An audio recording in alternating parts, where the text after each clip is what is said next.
Oh. Oh, brother.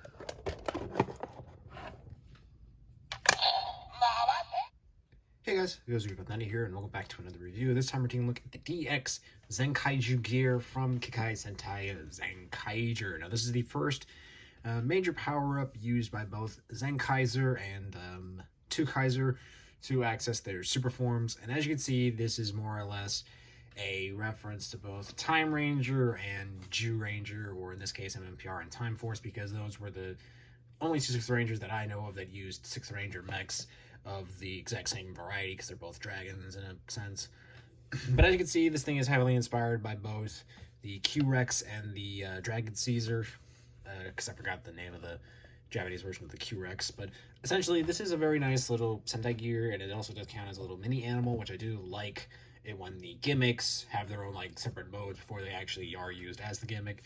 It's sort of akin to the Watchroids from Geo, if anybody remembers those. But yeah, taking a closer look though at the actual Zenkaiju gear, as you can see, it's very nice palm-sized little trinket here. You can see we got some really nice painted detailing going around here. There's the gold paint on both the outer and inner thighs right there. Little red eyeball right there. And very nice gold chrome with the Z for Zenkai, or in this case, Jew Ranger. I mean, it's very intricate for the gold chrome design right there. And it also does count as our speaker. It even goes down to this bit here, which is also nice in itself. You also have these two little arm little pieces here. And these two things are made of a soft plastic. They're not like a hard plastic. I mean, nothing really on here is hard plastic, except for probably this section here for the, but that's more or less akin for the transformation and the gimmick. But yeah, everything else on here is just soft plastic, to say the least. But yeah, taking a close look though at that head sculpt, as you can see, it's the same thing as the Q-Rex. Green eyes, similar brow, little red gem in the center there. And it does continue on to the back as well.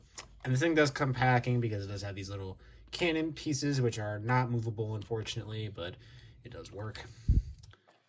Little tailpiece at the back. Nothing much else on the back side except for probably the battery compartment covered up by the rest of the legs.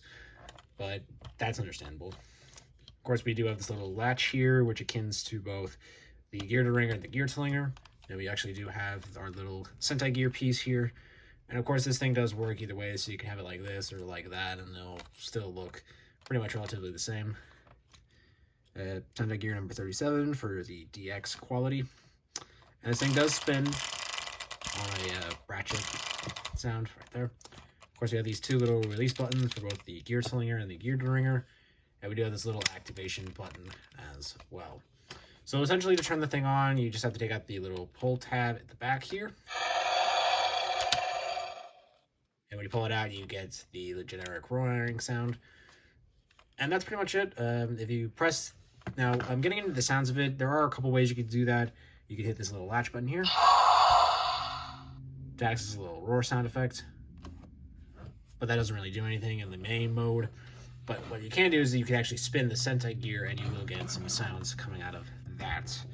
So let's go ahead and demo those now.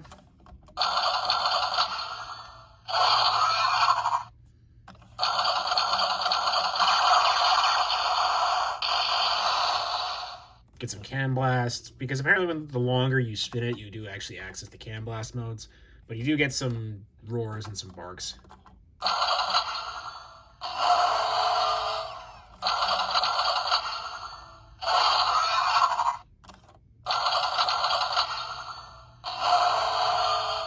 Apparently the thing's also supposed to say data and like bark and stuff like that, but I haven't gotten around to actually fiddling with it to actually figure that out. Okay, well there's the burping sound effect. And then you got a chirping noise. And of course you can, and like I said, you can spin this thing for a long amount of time to access the can blast feature, so...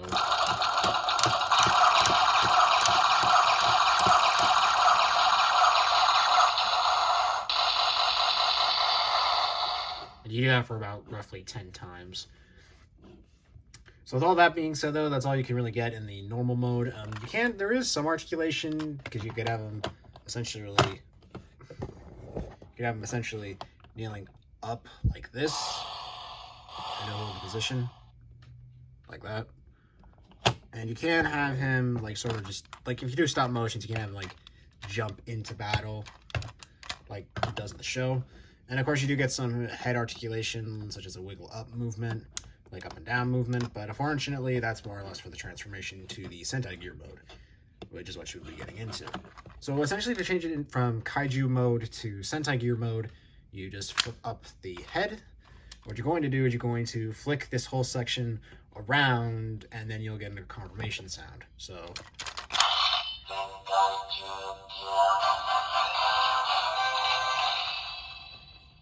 and there you go. And of course you get that noise when you transform it back from Kaiju mode to Sentai gear mode. Now, how it works is that it's actually hitting this little switch here, so when it actually morphs into the Kaiju gear mode, it actually hits that little section.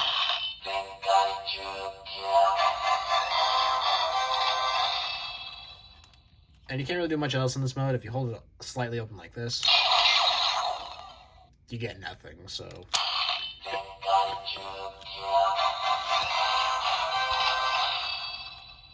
Anyway, I think I've played that sound effect enough times today.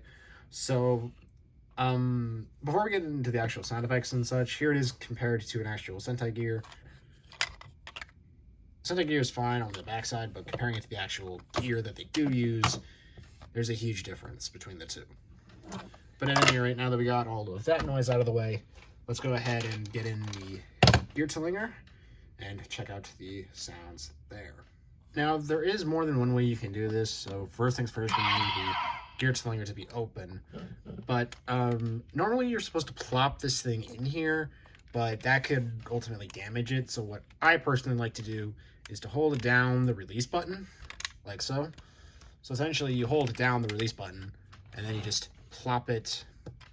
Where's my camera? A little bit more. There you go.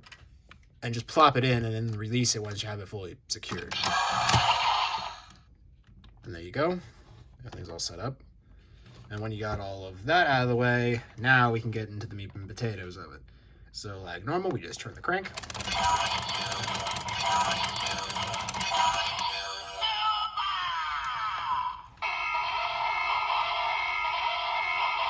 We get an error, we get this danger noise when we do the transformation.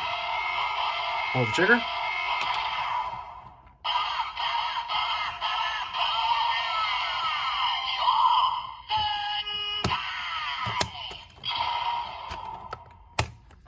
So now you've finally transformed into Super Zenkaiger.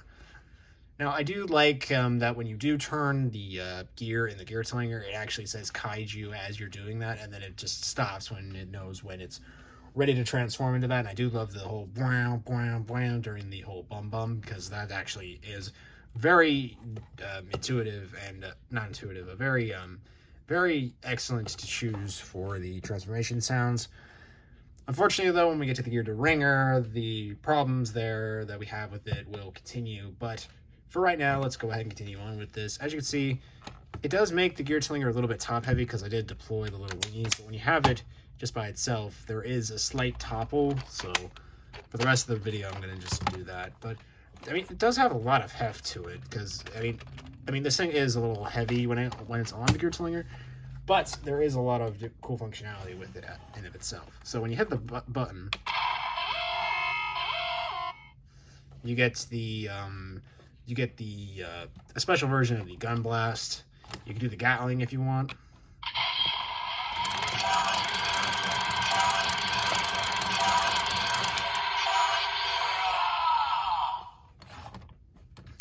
And that's pretty much it. But however, though, you can do the final attack as well when you do the crank function. So let's go ahead and get into that.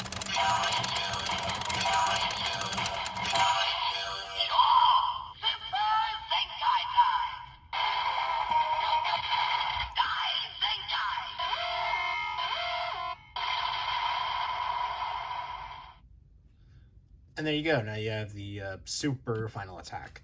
Now there is a couple more functionalities with this, and that includes it with the main front gimmick here. Now, as I mentioned earlier, when you lift this piece upwards, you get some extra sounds, so let's go ahead and do that. So essentially when you open it up, it looks like it's about to chomp down on something, and when you're ready to go, you just close it up.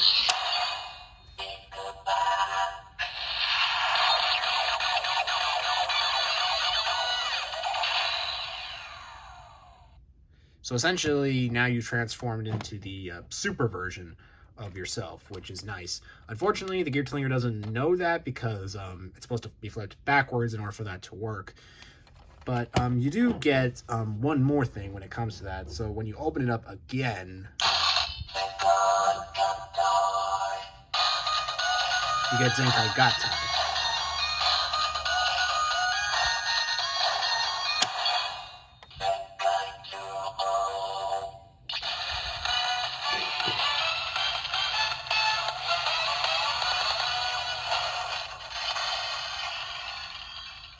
And now the Powerpuff Girls have come to save the day. Yeah, essentially that's all you really do get when you have it in the Zenkaiju formation, and that's pretty much all that there is to it. Now, with all that being said, let's go ahead and remove this and bring in the Gear Tlinger, and check out the sounds that this has so we can wrap up this review.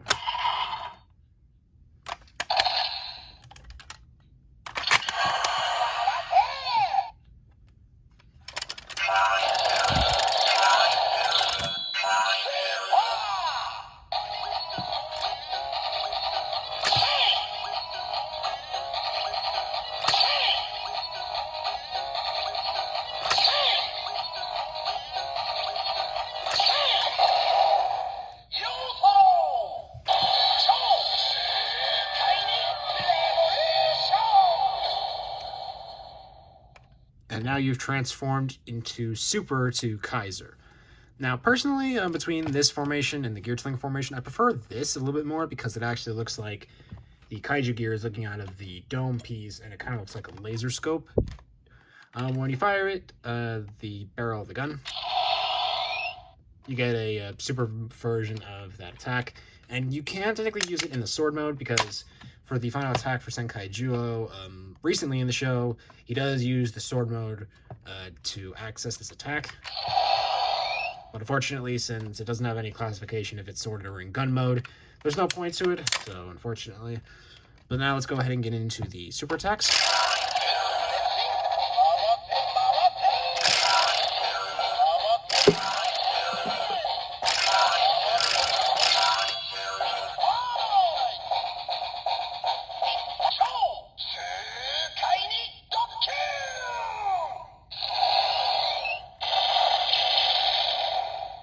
And you can also do super dancing.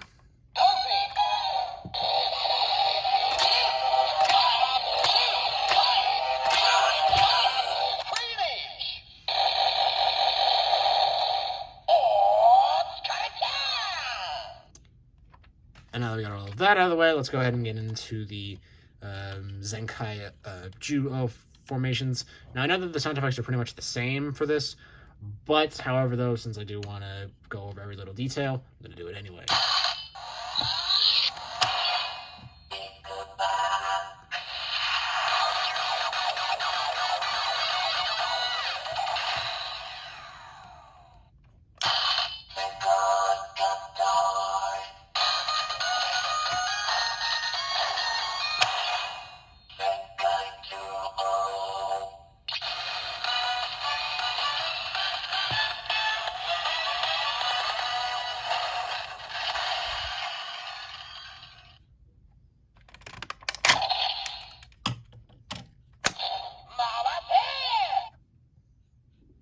Now, personally, I do really love the look of the Zenkaiju gear. At first, I was a little bit skeptical of this piece overall when it debuted in the show because I felt like this thing was more or less just, oh, the generic power-up that probably only use a couple times before a new thing comes around, and we're probably going to forget about this later on down the road. I mean, I think it's probably because I was just too focused on other power-ups that were used once but then never used again, such as the Soldier armor and then anything related to Power Rangers in this regard.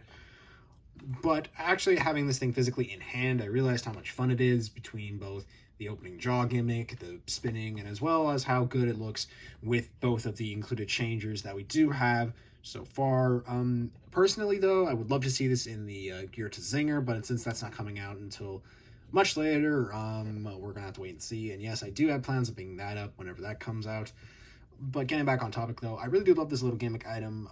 I think the price that most people are asking for it is a little bit on the more expensive side, but I still will include Toy Collectibles' link down below because, I mean, they did help me out for most of my collection back in 2020, so I do have them to thank for that.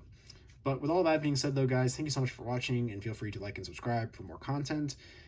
And it's still going to be a long ways until until my Revice driver comes in, because I do already have the Eagle Vice stamp and everything included. But like with last review, with me reviewing the Geo Changer, I think I'm going to review some other items in my collection just to pad out the timing and everything until the next big item comes in. This being Gashapon Sentai Gear Set number 5. But until then, though, it's going to be a minute. But with all that being said, though, guys, thank you guys so much for watching. And this is Zenkaiger 90 signing out. And I'll see you guys next time. Peace.